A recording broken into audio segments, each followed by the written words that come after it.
But we're doing, as you guys might see on the thumbnail, and I'm going to have King Z bring up graphic number one. We're going to talk Halloween. And a question kind of popped into my head because I was going through Tubi or Paramount. I don't remember what, some streaming thing I was on. Maybe I was watching like Red Letter Media do reviews for the most recent Halloween trilogy. And I'm like, this thing's been around for like 55 years. 40 years. It's been through a gazillion years. It's been around 100 years, right? Came out in 1970, what? 8. It's old. Was it 78? I always think it's 1970 for some reason. I always make that 78. Mistake. Okay. So it's 46 years old. I know that very, very thoroughly. There we are. There we go. It's been through a bunch of iterations. It's got novelizations. I think it's got some comics out there somewhere, I'm sure. But the one I feel like out of all the horror franchises that we always talk about, this one seems to stick around. Nothing ever really seems to hold it up in like terms of development hell. Like things just get made. And, you know, of course, that's part and parcel to, you know, you probably came up with it in the research that you did for tonight, but it was the ownership rights never lapsed along the way. They were part of, and now I'm going to misremember the gentleman's last name. He died in a 2012 Lebanon terror attack. Was it Mustafa Akkad? I think was one of the original owners of the Halloween franchise, or through the studio had the rights to it. And then I think his son got a hold of him after he passed. And I wonder if that's something that lends itself to this maybe not being the best franchise, because the lore is all jacked up. And I'm going to get your opinion on it in a quick second.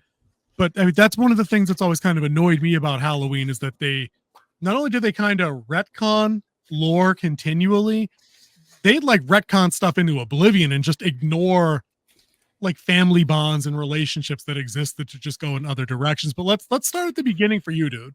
Like, how big of a fan of Halloween as a franchise were you growing up? Like, let's start there. I think that's a good enough spot. Well, I really wasn't into much horror growing up, except for some of the stuff you're not supposed to watch as a kid.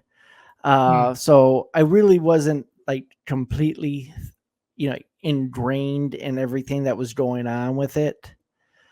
But I did know what it was. And that's the part that I was making with this story. And that's why he should be sitting on a throne, because all hail the king. Because if it wasn't for Halloween changing the horror genre in 1978 to the slasher film, he gave birth to the slasher films.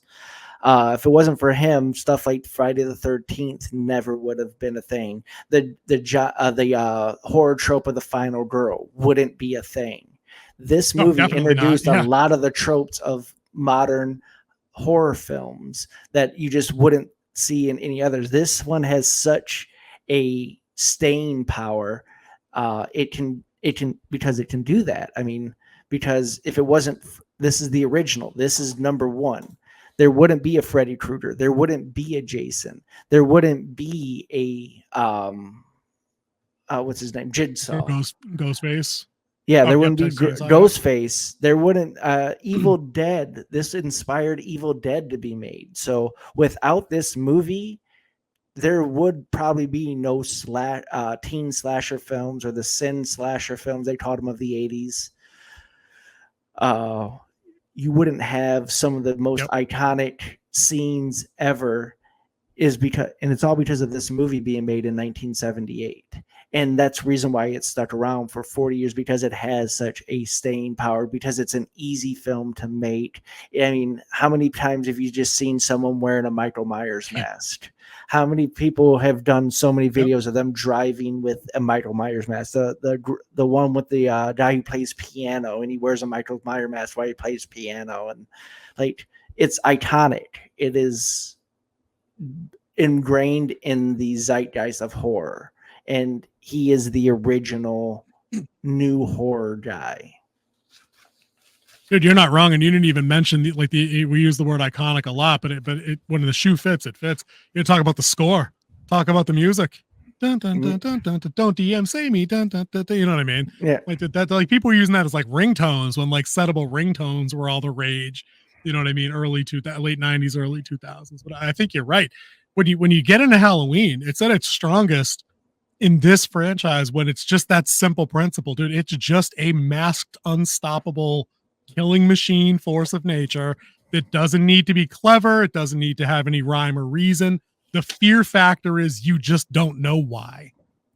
You know, and they, and, you know, and of course, some of the sequels that you might, I've seen all of them at least twice in my life, and a couple of them, the more favorite ones I've seen more times, obviously. I think I probably have only seen Season of the Witch only once. And that's, of course, you probably know that's the Black Sheep one.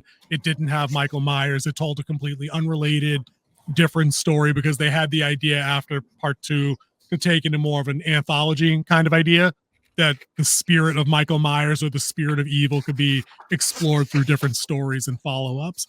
But they learned that lesson real quick because that shit tanked box office when that came out. But yeah, Season of the Witch was Halloween 3, 1982. 3. Yep.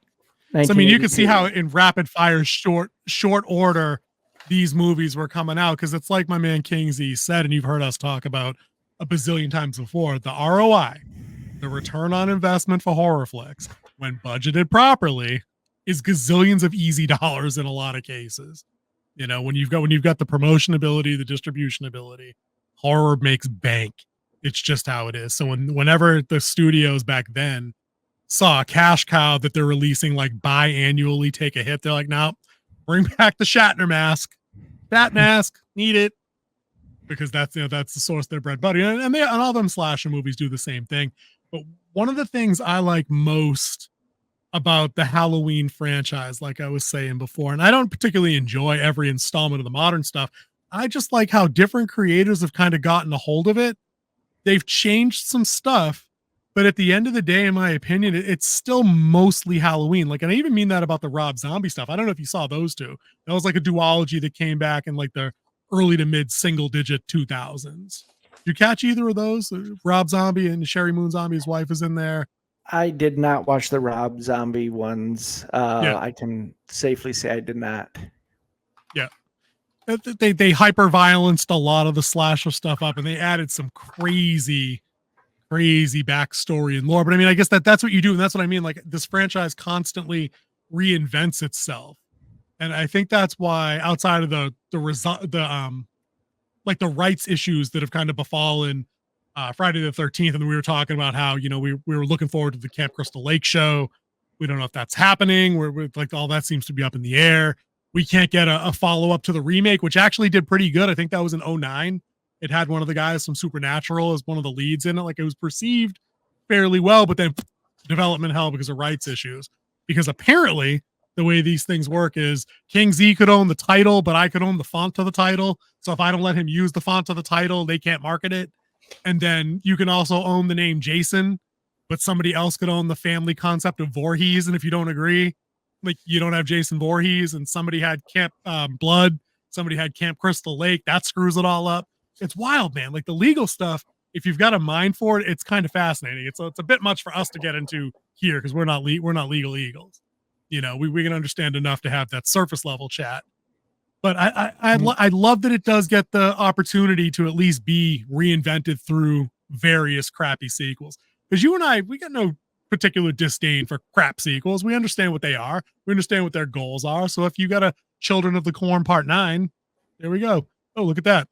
Travis Mitchell, thank you for commenting. One thing stands out amongst Friday, Nightmare and so on. This one, I think, best has a consistent story characters. It never makes joke. Michael, I would disagree with the end of that. Halloween Resurrection with Busta Rhymes saying trick or treat, motherfucker, and then jump kicking him in the face. Little bit of a joke. Little bit. But the tone never made him a joke. In any of the other movies, I would agree with that. And outside of changing some of the relationships between Laurie not being his sister and then introducing Jamie as his niece, and they made a couple of minor mods, but nothing, I think, to undermine. And except for that jump kick, Busta Rhymes should never have jump kicked Michael Myers to the face. Never. But what are you going to do? It was like 1998. That was peak 90s. That was peak 90s horror right there. The jump kicking him in the face. That was Halloween H2O. 20 years later. Was that H? I thought that was Resurrection with. I thought it was Resurrection with Busta Rhymes. My bad. I thought it was. I thought that was Resurrection that he did that. I could be wrong. Resurrection was 2002. Oh, all right. I swear, I know it was Busta Rhymes jump kicked him in the face. I might have my movies mixed up, and I'm still happy to gush about it because it was funny. Have you seen King Z, any of the new stuff with that kind of that closeout trilogy that has 90-year-old Jamie Lee Curtis as like a doomsday prepper on a revenge kick? Like Yeah, there's Halloween Kills. I actually thought that paid great homage to the Halloween franchise. Unlike some of the other sequels that they did, I really enjoyed the newer stuff they did. Mm. That was another comment that popped up. Must not safe for TV. Oh, come. Okay, all right. Listen, you've got your fan favorite. Okay, you probably thought Nightmare on Elm Street 6 Freddy's Dead was pretty good too. That's probably your flavor, Travis. That's okay. You could like that. Just tell me you didn't think the Freddy Power Glove thing was a thing, please. That was terrible. But thank you for commenting, brother. We appreciate you. I agree with you. I think that the Halloween trilogy, the newest one, was pretty good. The bookends were good. I thought the middle one was kind of sloppy. I thought that whole Evil Dies Tonight cult thing that kind of overtook the town was a little weak, especially we had like that was COVID and BLM stuff going on at the time. And I think that bled in. I thought that was the middle one. And then Ends was the eventual revenge thing that goes down where Jamie Lee and family get him. Am I mixing these both up? Really? That was all in the third one. I thought the Evil Dies Tonight thing was Kills. The second one was in the hospital. It Hmm. ended in the hospital. Right. And then in Halloween Ends, the third installment, they introduced the Corey Cunningham character who they make up to be the new Michael Myers by the end of the movie. So I thought that's why the Evil Dies Tonight thing was in the middle. Because I remember at one point thinking when I saw the trilogy back when, I would have liked the Corey Cunningham character to have been in from the beginning. Freddy's Dead is Better Off Dead. No. Except Better Off Dead is a great movie. And I've asked King Z about 8,000 times if you wanted to talk about this damn thing. I love Better Off Dead. That's one of my favorite movies of all time. Dude, then why aren't we skiing the K-12 right now? Like we should just stop this topic right now and talk about because I want my $2. I want $2. He's skiing on one ski. Dude, we could do that. Dude, we'll There's something chasing him. Dude, I love everything that stupid movie does when it switches into like claymation, stop action. The mom's cooking like rubber squid legs out of the pot, and I love what's the next door neighbor say? For America or something. The fat ugly wife of the next door neighbor. Great Christmas. Oh man, dude. All right, Better Off Dead. Christmas season. We're gonna lock that in instead of Home Alone for Christmas Vacation. But anyway, the trilogy, I think, is the kind of thing I would like to see, as Travis has pointed out a couple of times. You just mentioned it with talking off of my my Nightmare on Elm Street piece. These movies, if they could get their rights together, they still can work because they can be updated for like the postmodern age, 2024, 2025. They don't even need to really use legacy characters besides bringing back, obviously, the title villain. You know, they can do Scream without Nev Campbell. You might have heard me in last week's thing, Kingsley, that the casting announcement's been made that they have Nev Campbell back for Scream 7 because they had to cut loose Melissa Barrera and Jenna Ortega over salary and politics. Those reasons. But I mean, you can make these kind of movies again. You just need to have a kid stumble across an artifact in a library, unleash the curse, and you know what I mean? Like, it's doable to bring classic things back. But my question to you to kind of, I mean, I guess maybe to round out the topic or to just kind of move on to other things in the topic, does the world need more Michael Myers in 2024? Is this kind of story done? Do we really need to revisit Jason Voorhees or Freddy Krueger? Get out of here. I knew Tina from Nightmare and Creighton Duke from Jason Goes to Hell. I do remember their roles. I don't remember the mom. I'll have to go back and rewatch. Good pick. All right. So the question was to King Z. Does the world need more Freddy, Michael, Jason, or is the world just done with these guys and it's all about the Terrifier and other crap I don't know about? Because I don't know, maybe I should watch more modern stuff. I think the modern slasher horror is pretty much a dying genre because of the desensitization of horror movies. Like, why is someone scary like Michael or Freddy or Jason still scary when you have Todd, Kevin, and Keith walking down the street who's doing the same thing. So that's some sad life imitating art commentary right there for sure. But I mean, does that then lend itself to we need more supernatural horror, that we need to get away from things like rando serial killer Michael Myers and then have things that are a little bit more incredible, a little bit more supernatural. So it has to be suspended disbelief to get you to engage with these kind of concepts. Like, do you think that's why it was, or chapter 1 anyway, was successful because it had super creepy monster clown? I think it's because clowns trigger a natural fear in people, even though they're supposed to be funny. It's that natural opposite type thing. That's why that one did so successful. I think they need to go, and what they've been doing is going into more real human horror.